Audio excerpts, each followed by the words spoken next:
Hello everyone, welcome to Avlokan IAS. I am Shivani and I welcome you in this series of UP PCS 2025 PYQ revision. तो हम subject cover कर रहे हैं that is history. Year आपका 2019 है, 2018 का cover हो चुका है। आप जाके एक बार सीरीज उसमें देख सकते हैं। और PYQ इज वेरी एसेंशियल ताकि आपका एक आइडिया हो जाए आपको कि किस तरीके के क्वेश्चन आयोग बना रहा है और आपको किन टॉपिक्स पे ज्यादा फोकस करना है, उनको ज्यादा रिवाइज करना है ना। तो चलिए पेपर पैटर्न को भी ध्यान रखते हैं और स्टार्ट करते हैं। पहला क्वेश्चन असर्शन और रीजन से क्वेश्चन है। Akbar like Sher Shah try to regulate currency of the state.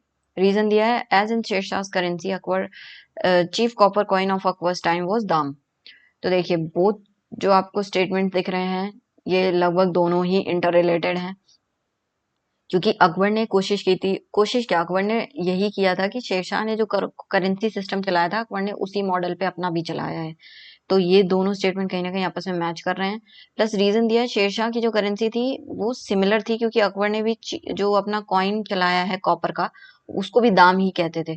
तो ये दोनों स्टेटमेंट करेक्ट हैं और सही एक्सप्लेनेशन दे रहे हैं, है ना। तो आपका ए स्टेटमेंट जो ए है ऑप्शन वो करेक्ट हो जाएगा। Let's see the explanation. Both A and R true and R is correct explanation. ठीक है, क्यों? क्योंकि Sher Shah was the first ruler जिसने एक बहुत ही स्टैंडर्डाइज तरीके से अपनी करेंसी सिस्टम को चलाया था। और उसने सिल्वर का रुपया दाम वगैरह इस तरीके से मेटल करेंसीज अच्छे से चलाई। और अकबर ने जब वो ये सिस्टम देखा तो उसने कहीं ना कहीं इसी सिस्टम को अडॉप्ट कर लिया, क्योंकि काफी अच्छे से स्टैंडर्डाइज सिस्टम था। तो अकबर ने अपना जो चीफ कॉपर कॉइन था वो दाम ही रखा था, जो कि शेरशाह के टाइम से चला आ रहा था। और सिल्वर कॉइन देख लीजिए आप, यहाँ पे शेरशाह ने सिल्वर रुपया चलाया, अकबर भी उसी को कंटिन्यू करता है। और गोल्ड कॉइन जो था उसका वो मोहर था। ठीक है, तो दोनों स्टेटमेंट सही हैं। सेकेंड क्वेश्चन पे आते हैं। Arrange the following battles in chronological order. तो देखिए यहाँ बैटल्स के नाम दिए हुए हैं और आपको देखना है कि ये मैच हो रहे हैं या नहीं। ठीक है, तो उसके लिए देखिए battles are very important in Indian history, और इसलिए आप कभी भी इनको छोड़ के मत जाइएगा पेपर में कभी भी। बैटल्स की एक अलग से आप लिस्ट बना लीजिए और उनको विद डेट याद करिए। ठीक है, तो अब हम इनको मैच करें तो देखिए इनमें से सबसे पुरानी बैटल कौन सी है। आप एक भी अगर ले एक को भी आइडेंटिफाई कर लेना तो कहीं ना कहीं थोड़ा बहुत आपको आइडिया लग जाता है, आप एलिमिनेट कर पाते हैं। तो बैटल ऑफ बिलग्राम इनमें सबसे पुराना है, क्योंकि बैटल ऑफ बिलग्राम जो हुआ है वो 1540 में हुआ था आपका, है ना। तो यानी कि जो सेकंड ऑप्शन है ये आपका सबसे पहले आना चाहिए। So let's see if second option आपका 2 में आ रहा है। तो इसके बाद हमें एक और देखना पड़ेगा फर्स्ट और थर्ड में से कौन सी आ सकती है बैटल। सो पहली जो है ये बैटल ऑफ सरनाल नहीं होगा, ये बैटल ऑफ करनाल होगा। ठीक है, ये नादिर शाह और मुगल्स के बीच में हुई है। सो बैटल ऑफ करनाल तो सबसे बाद में आएगा। बैटल ऑफ धर्मत आ जाता है हमारे सेकंड नंबर पे, क्योंकि ये जो हुई है ये आपका 1658 में हुई है, जब आपका औरंगजेब जो है वो गद्दी पे बैठता है तब हुई है ये, क्योंकि दारा शिकोह को अपॉइंट कर दिया था शाहजहां ने, लेकिन औरंगजेब उससे ज्यादा एम्बिशियस था तो वो चाहता था कि वो गद्दी पे बैठे। तो देखिए आपका जो राइट ऑप्शन है इसमें ऑलरेडी आपका क्या हो जाएगा, बी ऑप्शन करेक्ट हो जाएगा। 2 3 और फिर ये जो बैटल ऑफ जजाऊ है ये आपका मराठों में हुई है, तो ये भी सॉरी मराठों में नहीं, ये औरंगजेब जब की डेथ हो जाती है तो उसके बाद जो उसके बेटे थे वो आपस में लड़ते हैं सक्सेशन के लिए, क्योंकि मुगल्स में कोई फिक्स सिस्टम नहीं था सक्सेशन का कि लाइक राजा के बाद उसका बड़ा बेटा बनेगा, ये वाला सक्सेशन नहीं था। जो जीतेगा वो राजा बनेगा, ये चीज चलती थी मुगल्स में। तो कहीं ना कहीं बैटल्स होना जायज था। सो फोर्थ आ जाएगा आपका, और लास्ट में आपका वन आएगा बैटल ऑफ करनाल। सो ये चलिए अब इनका एक्सप्लेनेशन देख लेते हैं कि कौन सा कब हुआ है। बैटल ऑफ बिलग्राम मैंने बताया 1540 में हुआ, शेरशाह सूरी और हुमायूं के बीच हुआ था, जिसमें शेरशाह जीत गया था और हुमायूं को देश छोड़ना पड़ गया था, भारत से ही भागना पड़ा था। फिर बैटल ऑफ सरनाल नहीं, ये बैटल ऑफ करनाल है, 1737-39 के बीच में हुआ था। यहाँ पे थोड़ा ये गलत दिया है स्टेटमेंट, ये मुगल्स और नादिर शाह के बीच हुई है। ठीक है, फिर बैटल ऑफ धर्मत जो है वो 1658 में हुआ है, बिटवीन दारा शिकोह एंड औरंगजेब, मैंने बताया था आपको, वॉर ऑफ सक्सेशन था। फिर बैटल ऑफ जजाऊ 1707 में, देखिए औरंगजेब की डेथ के तुरंत बाद हो रहा है उसके बेटों के बीच में। ठीक है, थर्ड पे आते हैं। हठ योग आपने सुना होगा, ये it is a kind of yoga system. ये किसने इस स्टेटमेंट से, इसके बारे में हमें बताना है कौन से स्टेटमेंट सही है। हठ योग वाज प्रैक्टिस्ड बाय नाथपंथीज। हठ योग technique was adopted by Sufis. तो देखिए बोथ जो स्टेटमेंट हैं वो आपके सही हैं, बोथ 1 and 2।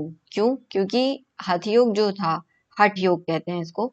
ये एक तरीके का योगा टेक्निक है जो कि एक्चुअली आपके नाथ पंथीज के द्वारा ही इसको प्रमोट किया जाता था, क्योंकि इसमें वो किस पे फोकस करते थे, हाथ योगा में फोकस किया जाता है फिजिकल पॉस्चर्स पे, ब्रेथ कंट्रोल पे, है ना, डिसिप्लिन पे। तो इससे मेनली वो स्पिरिचुअल स्ट्रेंथ को गेन करते थे। तो ये आपका सही है। और सूफी सेंट्स ने भी चिश्ती मेनली उन्होंने कई, ये हुआ है सूफियों ने काफी भारतीय परंपराओं को अपने में मिलाया है। तो ये कहीं ना कहीं ये प्रैक्टिस उन्होंने एसिमिलेट की थी। Fourth question, which one of the following is not a characteristic of iqta system. तो इक्ता सिस्टम के बारे में आप सबको आइडिया होगा, ये सल्तनत पीरियड में इम्प्लीमेंट होता है और इल्तुतमिश ने इसको इम्प्लीमेंट किया था। So iqta was a system of revenue collection, right, है ना। Siyasatnama was the source of information for iqta system, है ना। तो ये कह रहा है कि सियासतनामा से हमें इसके बारे में इंफॉर्मेशन मिल रही है, तो ये भी आपका ठीक है। इसमें क्या पूछ रहा है कि कौन सा गलत है, हमें ये बताना है। Revenue from iqta was directly deposited in sultan account, ये आपका गलत हो जाएगा, ठीक है। अब इसका रीजन मैं आपको अभी दूंगी। Muqti was suppose to maintain troops out of revenue collected from iqta, ये एकदम सही है। मुक्ति आपके कौन होते थे, इक्ता का जो हेड होता था उसी को मुक्ति कहते थे। तो उसका मेनली काम ये होता था कि वो रेवेन्यू कलेक्ट करे और उससे अपनी ट्रूप यानी अपना एक मिलिट्री मेंटेन करे, क्योंकि अल्टीमेटली जब किंग को मिलिट्री, किंग नहीं सॉरी, सुल्तान को जब मिलिट्री की हेल्प चाहिए होगी तो वो इन्हीं से हेल्प लेगा। चलिए अब एक बार देख लेते हैं कि हमारा एक्सप्लेनेशन क्या कहता है। सो एकता सिस्टम, देखिए थर्ड ऑप्शन आपका सही है। एकता सिस्टम लैंड असाइनमेंट था जो कि मिलिट्री ऑफिसर्स को दिया जाता था या ऑफिशियल्स को दिया जाता था, और उन्हें हम क्या कहते थे, मुक्ति या इक्तादार कहते थे। और यही से उनकी सैलरी निकलती थी और इसी से वो क्या करते थे, बचे हुए पैसे से अपना एक आर्मी मेंटेन करते थे। सो मुक्ति कलेक्टेड रेवेन्यू और maintain troops out of it. Revenue was not directly deposit, सुल्तान की ट्रेजरी में नहीं जाता था, ठीक है। अगर सरप्लस हो रहा है तो ही जाता था, वरना नहीं। सियासतनामा जो है वो एक निजामुल मुल्क की बुक है और इससे हमें इंफॉर्मेशन मिलती है एकता की, तो ये स्टेटमेंट भी आपका सही है। Which of the following is not correctly matched, again books and authors, very important topic. तो देख लेते हैं कौन सी गलत मैच है। तबकात नासिरी मीरार सिराज, सही है। तारीख फिरोज शाही शमश सिराज, ये भी ठीक है। फिरोज शाह तुगलक के टाइम पे लिखी गई है। तुगलक नामा इब्न बतूता, ये आपकी गलत है ना, ये आपकी गलत है। वहीं हुमायूं नामा गुलबदन बेगम, वेरी ट्रू, ये आपकी सही है। तुगलकनामा जो है ये आपके इब्न बतूता ने नहीं लिखी है। इब्न बतूता तो ट्रैवलर था ना, उसने कौन सी बुक लिखी थी, ये आप लोग मुझे कमेंट सेक्शन में बताएंगे। इब्न बतूता की बुक, ठीक है। और तुगलकनामा किसने लिखी थी, अमीर खुसरो ने, ठीक है। So it is very important. In which year was native marriage act passed, है ना। तो ये पूछा है कि नेटिव मैरिज एक्ट जो है वो किस ईयर में पास हुआ है, ये आपको बताना है। तो देखिए जब ब्रिटिशर्स इंडिया में आए तो उनको यहाँ का सिस्टम को एग्जीक्यूट करने में बहुत इश्यूज हो रहे थे, क्योंकि यहाँ के रूल्स एंड रेगुलेशंस अलग थे, सोसाइटी के नॉर्म्स अलग थे। तो उन्होंने क्या किया, इंडियन सोसाइटी को स्टडी किया और कुछ एक्ट्स पास किए जिससे वो एक फिक्स सिस्टम बना दें हर चीज का। तो उन्हीं में से एक था आपका नेटिव मैरिज एक्ट, और ये आपका पास हुआ है 1872 में, ठीक है। डेट्स देखिए आसपास की हैं तो कंफ्यूज होना आपका जायज है, पर याद रखिए एकदम एग्जैक्ट डेट याद रखिए। कुछ ये नहीं करना है कि हाँ 1870s में हुआ था कभी, ऐसे याद करेंगे तो आपको दिक्कत होगी, ठीक है। एक सेकेंड, ये सी पे लग रहा है, मैं इसको इरेज कर देती हूँ एक बार, वेट अ मिनट।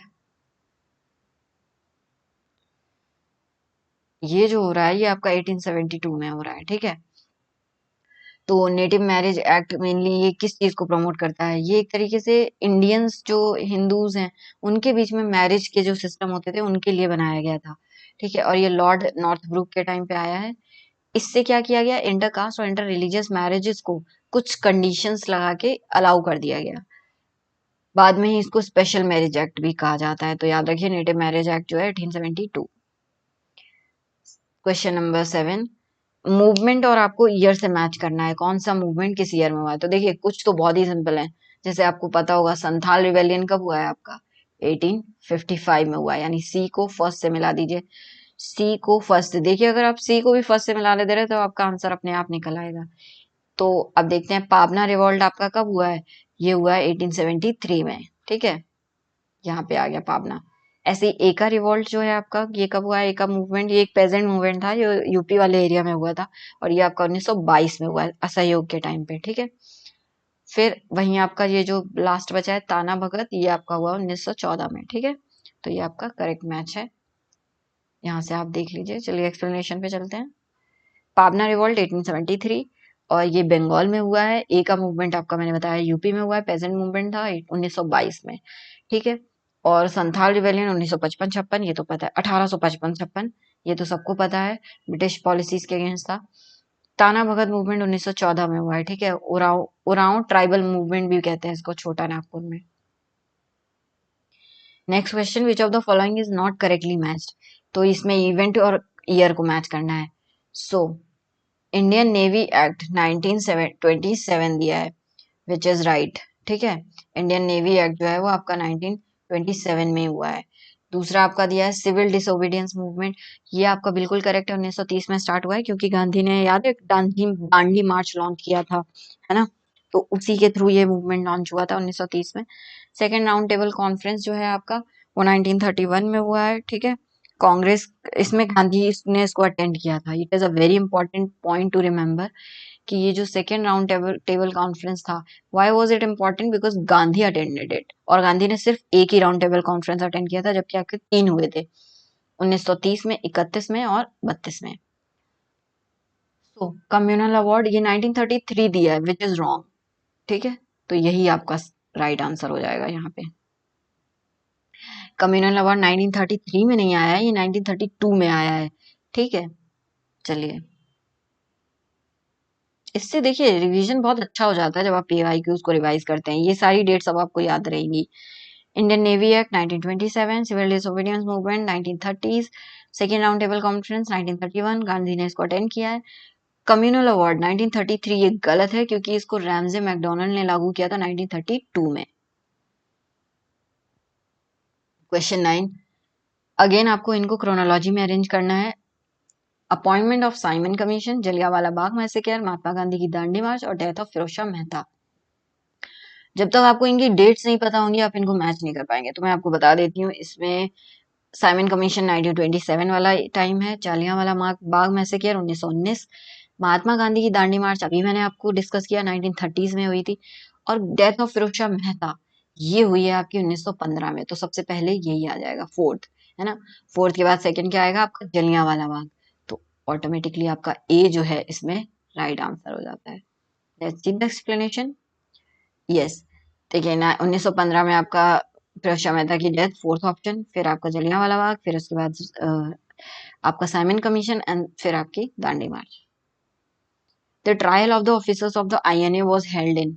तो ये आपको सबको पता होगा कि जो आईएनए, इंडियन नेशनल आर्मी, जो बनाई थी आपकी, सुभाष चंद्र बोस भी उससे जुड़े रहे हैं, तो उसका वो एक तरीके से मार्च करती है इंडिया की तरफ, बट ब्रिटिशर्स ने उनको डिफीट कर दिया था। फिर जितने भी आपके ऑफिसर्स थे उनको बंदी बना लिया गया था, और उनपे ट्रायल चलाया गया था आपका।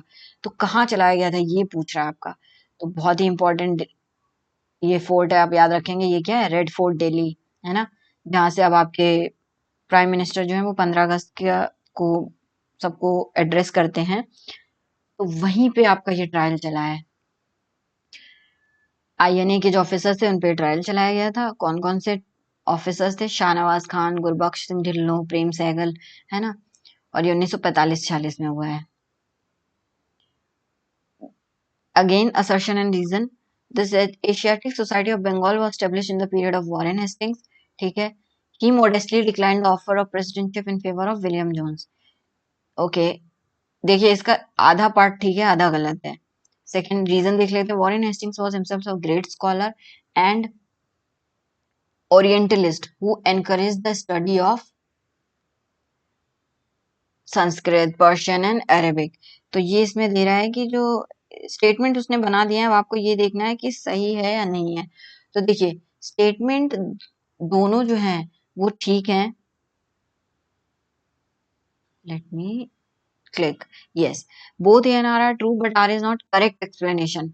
मतलब दोनों ठीक ठीक हैं, बट एक्सप्लेनेशन ये इसको सही से नहीं दे रहा है, क्योंकि वॉरेन हेस्टिंग्स वो भी होशियार थे, मतलब he was orientalist and all, but उन्होंने उन्होंने ऑफर डिक्लाइन नहीं किया था, बल्कि आपके विलियम जोन्स को उनकी काबिलियत की वजह से, उनकी ओरिएंटलिस्ट स्टडी में उनके इंटरेस्ट को लेके उनको दिया गया था ये प्रेसिडेंटशिप का अथॉरिटी। ठीक है, सो यही आपका राइट आंसर है।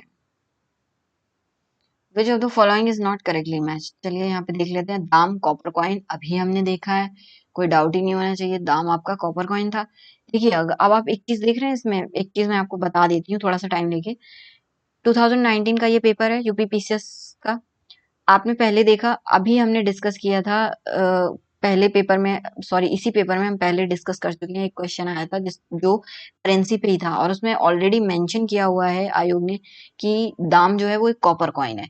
तो ये तो आपका ऑटोमेटिकली आंसर सही हो जाएगा, है ना। फिर देसाई जो थे वो रेवेन्यू कलेक्टर थे, दीवान चीफ ऑफ रेवेन्यू होता था, ठीक है। अब जरीब जो है ये आपको अच्छे से पता होना चाहिए, ये टैक्स नहीं होता था। जरीब आपका क्या था, एक तरीके की चेन जैसी थी, है ना, रॉड की तरह होता था, जो यूज किया जाता था आपके रिवेन्यू के लिए। क्या कहता किया जाता था, लैंड मेजरमेंट के लिए यूज होता था। तो दाम कॉपर कॉइन था जो कि शेरशाह ने इंट्रोड्यूस किया था और अकबर ने कंटिन्यू किया है। देसाई आपका रिवेन्यू कलेक्टर होता था, और दीवान जो है आपका चीफ रिवेन्यू या फाइनेंस हेड होता था। और वहीं जरीब आपका क्या था, एक टैक्स नहीं होके एक मीजरिंग रॉड था जो कि लैंड मेजरमेंट के लिए यूज होता था, और मेनली ये अकबर के टाइम पे पॉपुलर हुआ था, ठीक है। अब आपको ऑथर्स और लिस्ट को मिलाना है। देखिए ऑथर्स बहुत इंपॉर्टेंट है, जितने भी आप हो सकता है एक लिस्ट अलग से बना लीजिए इंडियन हिस्ट्री के, जितने भी टेक्स्ट हैं और जो भी ऑथर्स हैं उनकी लिस्ट बना लीजिए। सो मुल्ला दाऊद चंदायन बिल्कुल ठीक है आपका, ए का 1, ठीक है। चलिए फिर आते हैं, देखिए एक इसमें सबसे फेमस बंदा है, दैट इज अमीर खुसरो। अमीर खुसरो की बुक्स आपको सारी याद कर लेनी है क्योंकि वो हमेशा एग्जाम में रहती हैं। किसी भी आयोग का एग्जाम हो, यूपीएससी का एग्जाम हो, कोई भी एग्जाम हो, आपको अमीर खुसरो की टेक्स्ट याद होनी चाहिए। सो अमीर खुसरो का जो टेक्स्ट है वो आशिका है, ठीक है। तो एक बार इसको मैच कर लेते हैं D2। तो देखिए अगर आपको अमीर खुसरो का ही खाली टेक्स्ट याद होता तो आप इस क्वेश्चन को कर ले जाते, है ना। इसका राइट आंसर क्या होगा, बी, क्योंकि डी का ऑप्शन सिर्फ 2 एक ही में मैच हो रहा है। तो अब बाकियों का देख लेते हैं।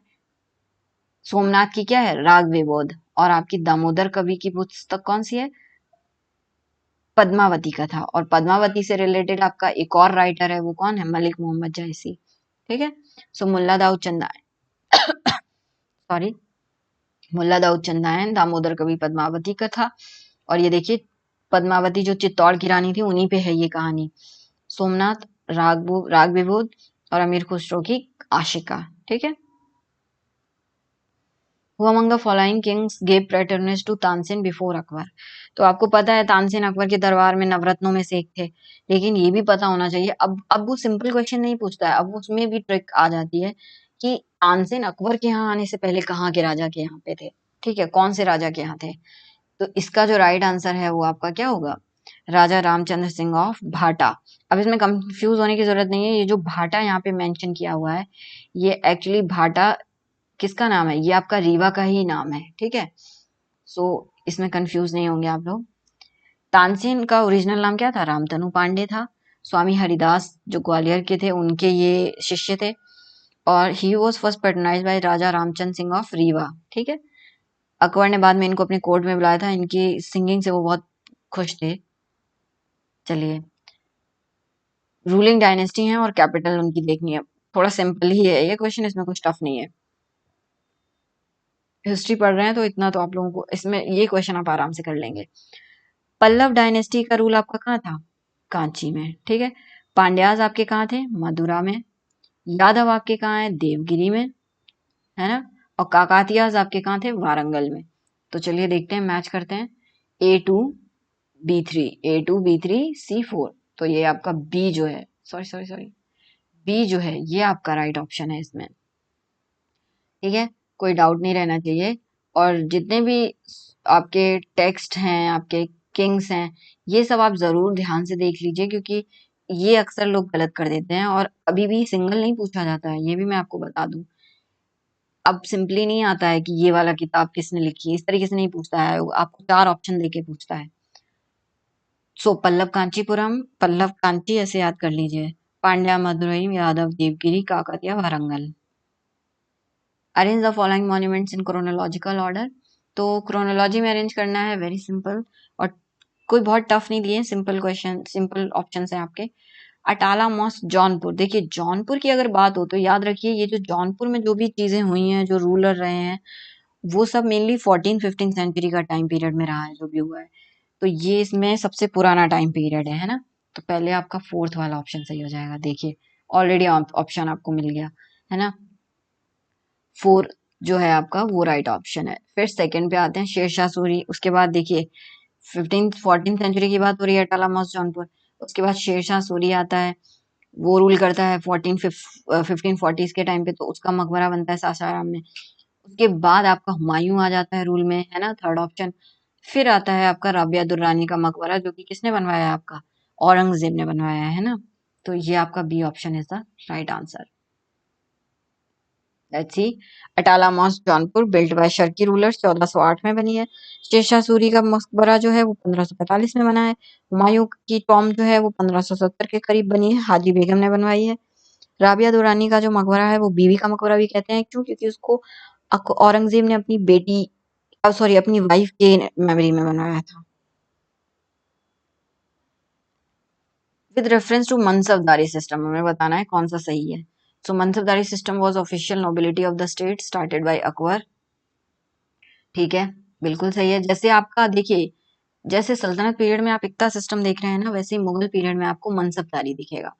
और मनसबदारी वाज हेरिडिटरी, तो ये आपका गलत है ऑप्शन। तो यानी only a is right answer है। ठीक है, एक ही स्टेटमेंट ठीक है इसमें। Mansabdari system was introduced by Akbar. इसका मेन पर्पज ये था कि नोबिलिटी, आर्मी और रिवेन्यू सिस्टम को ऑर्गेनाइज करें, सिमिलर टू इक्ता। ठीक है, मनसब क्या एक रैंक होती थी, इससे नोबल की पोजीशन डिफाइन होती थी कि वो किस लेवल का मनसब है। It was not hereditary, hereditary नहीं थी ये, ऑल्दो बाद में जाके इनमें वतन जागीर ऐड हो जाती है, बट वो हेरिडिटरी नहीं था शुरू में। देखा, मैंने आपको बताया 17वीं सेंचुरी में जाके ये कहीं ना कहीं हेरिडिटरी टेंडेंसीज इसमें आ गई थी। फिर देखिए यहाँ पे लिस्ट दी गई है, कुछ ट्रीटी दी गई है और उनकी ईयर को आपको मैच करना है। तो चलिए देख लेते हैं इसमें कौन सी ट्रीटी कब हुई है। तो ट्रीटी ऑफ इलाहाबाद, ये सबको आइडिया होगा आपकी। ट्रीटी ऑफ इलाहाबाद जो है ये आपका 1765 में हुई है ना। जब बैटल ऑफ बक्सर बक्सर हो जाती है 1764 में, तो उसके बाद ट्रीटी ऑफ इलाहाबाद होती है। सो ए का फोर्थ, ठीक है, दो में है आपका। फिर ट्रीटी ऑफ मैंगलोर आ जाती है आपकी, है ना। तो ट्रीटी ऑफ मैंगलोर जो है वो 1784 में हुई है, यानी बी जो है वो आपका राइट आंसर हो जाएगा ट्रीटी ऑफ मैंगलोर के लिए। फिर ट्रीटी ऑफ सालवाई ये 1782 में हुई है। सो सी का थर्ड, 1782, C3, वेट, C3 यानी ए इसमें राइट आंसर होना चाहिए। और डी ट्रीटी ऑफ मद्रास जो है, वेट वेट वेट, सी का फर्स्ट होना चाहिए और डी जो है आपका ट्रीटी ऑफ मद्रास। ओके, एक सेकेंड, इसमें आपके जो ऑप्शंस हैं वो सारे गलत हैं यार। ठीक है, ऑप्शन सारे गलत हैं, let's see the explanation. Treaty of Allahabad 1765, ठीक है। इसमें मैंने अभी बताया आफ्टर बैटल ऑफ बक्सर हुई है ये, मुगल एम्पर शाह आलम सेकंड और कंपनी जो है East India company, British East India company, इन दोनों के बीच में होती है। ट्रीटी ऑफ मैंगलोर जो 1784 में हुई है आपकी, टीपू सुल्तान और ब्रिटिशर्स के बीच में। ट्रीटी ऑफ सालवाई 1782 में हुई है, फर्स्ट एंग्लो मराठा वॉर के बाद। ट्रीटी ऑफ मद्रास जो है वो आपकी 1769 में हुई है, जो कि फर्स्ट एंग्लो मैसूर के बाद होती है। ठीक है, तो कोई कंफ्यूजन नहीं रहना चाहिए। इसमें एक्सप्लेनेशन सही है, बस उसमें ऑप्शंस गलत दिए हैं। चलिए 19th क्वेश्चन पे आते हैं। 19th क्वेश्चन क्या है आपका, अरेंज करना है क्रोनोलॉजिकल ऑर्डर में, कुछ इवेंट्स दी हुई हैं। Poona pact, Gandhi Irwin agreement, Cripps mission, civil disobedience. बहुत इजी है, कोई इसमें ज्यादा कंफ्यूजन नहीं होना चाहिए आप लोगों को। तो चलिए मैच करते हैं। देखिए, पूना पैक्ट जो हुआ है ये आपका 1932 में हुआ है ना। पूना पैक्ट आपका 1932 में हुआ है। गांधी इरविन पैक्ट आपका जो हुआ है वो हुआ है 1931 में। क्रिप्स मिशन आपका आया है 1942 में। सिविल डिसोबीडियंस मूवमेंट जो है वो आपका 1930 में हुआ है। तो सबसे पहले क्या आएगा, सिविल डिसोबीडियंस, फोर्थ आ जाएगा। ठीक है, उसके बाद आपका आएगा गांधी इरविन पैक्ट यानी 2। फिर आएगा आपका 3 क्रिप्स मिशन, सॉरी सॉरी, फिर आएगा आपका 1। हाँ, तो इसमें आपका ऑप्शन सी जो है वो करेक्ट हो जाएगा। यहाँ देखिए ऑप्शन सी दिया है, तो ये आपका सही हो जाएगा। सारे ऑप्शंस गलत नहीं होंगे, वो पिछले क्वेश्चन में कुछ गड़बड़ हो गया था। सिविल डिसोबीडियंस 1930s में हुआ है सॉल्ट मार्च के साथ। गांधी इरविन पैक्ट 1931 में, इसमें गांधी ने अग्री किया था कि वो सिविल डिसोबीडियंस मूवमेंट को सस्पेंड करके राउंड टेबल में भाग लेंगे, सेकेंड राउंड टेबल में, और इसीलिए वो देखिए 1931 में second round table conference attend करने गए थे। पूना पैक्ट 1932 में हुआ है, जो गांधी, याद रखिएगा पूना पैक्ट 32 में हुआ है, बहुत इंपॉर्टेंट है, गांधी और B.R. अम्बेडकर के बीच में हुआ था, ठीक है। क्रिप्स मिशन 1942 में हुआ है। With reference to civil administration in 1905, आपको बताना है कौन से स्टेटमेंट सही है। So Lord Curzon decided to rearrange the provincial boundaries, बिल्कुल ठीक है। A new province was constituted called East Bengal and Assam, तो ये स्टेटमेंट भी आपका सही है, यानी both A and two are correct, ठीक है। चलिए आगे देख लेते हैं। लॉर्ड कर्जन जो था वो आपको पता होना चाहिए कि 1899 से 1905 तक रहे थे वाइस रॉय, और इन्होंने ही 1905 में क्या किया, बंगाल को डिवाइड कर दिया है। मैंने आपको बताया ही वॉज अ इम्पीरियलिस्ट, तो इन्होंने मेनली रीजन क्या दिया कि बंगाल बहुत बड़ा है, हमारे लिए एडमिनिस्ट्रेशन करना आसान नहीं हो पा रहा है, और मेन रीजन इनका क्या था, एक हिंदू मुस्लिम यूनिटी को खत्म करना। सो पार्टीशन बना किया गया था बंगाल का, और उसकी वजह से एक ईस्ट बंगाल बना दिया गया, जो कि आसाम, ईस्ट बंगाल और आसाम को मिला के बनता था, जिसकी कैपिटल क्या थी आपकी ढाका, और मेनली इसको मुस्लिम एरिया डिक्लेयर कर दिया गया था। However this move was seen as a strategy of divide and rule, और इसके खिलाफ काफी विद्रोह हुआ, और उसी को क्या कहते हैं, स्वदेशी मूवमेंट, मतलब पहला एक अच्छा मूवमेंट जो आपको देखने को मिला है दैट वाज स्वदेशी मूवमेंट, जो कि बंगाल में होता है, पार्टीशन ऑफ बंगाल के अगेंस्ट। 21st क्वेश्चन देख लेते हैं। Who prepared CR formula to remove the political deadlock between Muslim League and Indian National Congress, तो देखिए नाम में ही है सीआर फॉर्मूला, सीआर फॉर्मूला कौन लाएगा, आपके सी राजगोपालाचारी है ना, उन्हीं का नाम सीआर है, सीआर सी राजगोपालाचारी, तो इन्होंने ही सीआर फॉर्मूला फॉर्म किया था, और इसका पर्पस मेनली ये था कि जो हिंदू मुस्लिम, जो इंडियन नेशनल कांग्रेस और मुस्लिम लीग है, इन दोनों के बीच एक यूनिटी बना दी जाए। सो 1944 में आया है, राजगोपालाचारी ने इसको फॉर्म किया है। इसका प्रपोजल ये था कि लीग जो है मुस्लिम लीग, वो कांग्रेस की इंडिपेंडेंस की डिमांड को एक्सेप्ट कर ले, और बाद में जब इंडिपेंडेंस मिल जाएगी हमें ब्रिटिशर्स से, यानी हमें पहले ब्रिटिशर्स को डील करना है, तो उनसे जब इंडिपेंडेंस मिल जाएगी तो कांग्रेस मुस्लिम लीग को लिए अलग से एक प्रोविंस बना दी जाएगी। पर लेकिन इस पे जिन्ना अग्री नहीं करते हैं, क्योंकि जिन्ना को अब एम्बिशंस बड़े थे, अब उन्हें उन्हें प्रोविंस नहीं चाहिए थी, उन्हें इंडिया का पार्ट ही नहीं रहना था, अब उन्हें एक डिफरेंट नेशन चाहिए था, तो इसीलिए ये क्या हुआ, ये फेल हो गया था, ठीक है। और कहा जाता है कि it was the earliest formal proposal, जिसने कहीं ना कहीं एक तरीके से एक्नॉलेज किया कि हाँ पाकिस्तान को अलग से बना लीजिए, है ना। तो यही थे आपके 2019 का क्वेश्चन पेपर।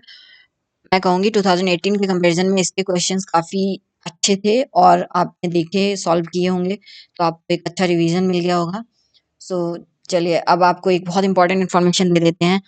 अवलोकन आईएएस आपके लिए लेके आया है बहुत ही बेहतर इवैल्यूएशन प्लान्स, जिसमें आपको 1 मंथ प्लान भी मिल रहा है बहुत ही अफोर्डेबल रेट पे, और आप ज़्यादा अगर अच्छे से रिवाइज़ करना चाहते हैं आपकी मेंस की प्रिपरेशन को, तो आप 2 क्वेश्चन, या मान लीजिए आपको एक पूरा होलिस्टिक पेपर, एक प्लान चाहिए, तो आप देखिए यहाँ पे आपकी ये मेंस 2025 को टारगेट कर सकते हैं लक्ष्य सीरीज़ के थ्रू, है ना। बहुत ही देख लीजिए आप यहाँ पे कितना अफोर्डेबल है ये, आपको प्रॉपर एक गाइडेंस मिलेगी, आपको फुल लेंथ टेस्ट कवर करे जाएंगे आपके लिए, और क्वेश्चन बैंक दिए जाएंगे, कोई लिमिट नहीं है, आप जितना सबमिशन करना चाहें, जितना लिख सकते हैं आप उतना रिवीजन करिए, आप मीन्स की आंसर राइटिंग करिए, और इस तरीके से आप अपने आप को एक अच्छे स्टेज पे पाएंगे।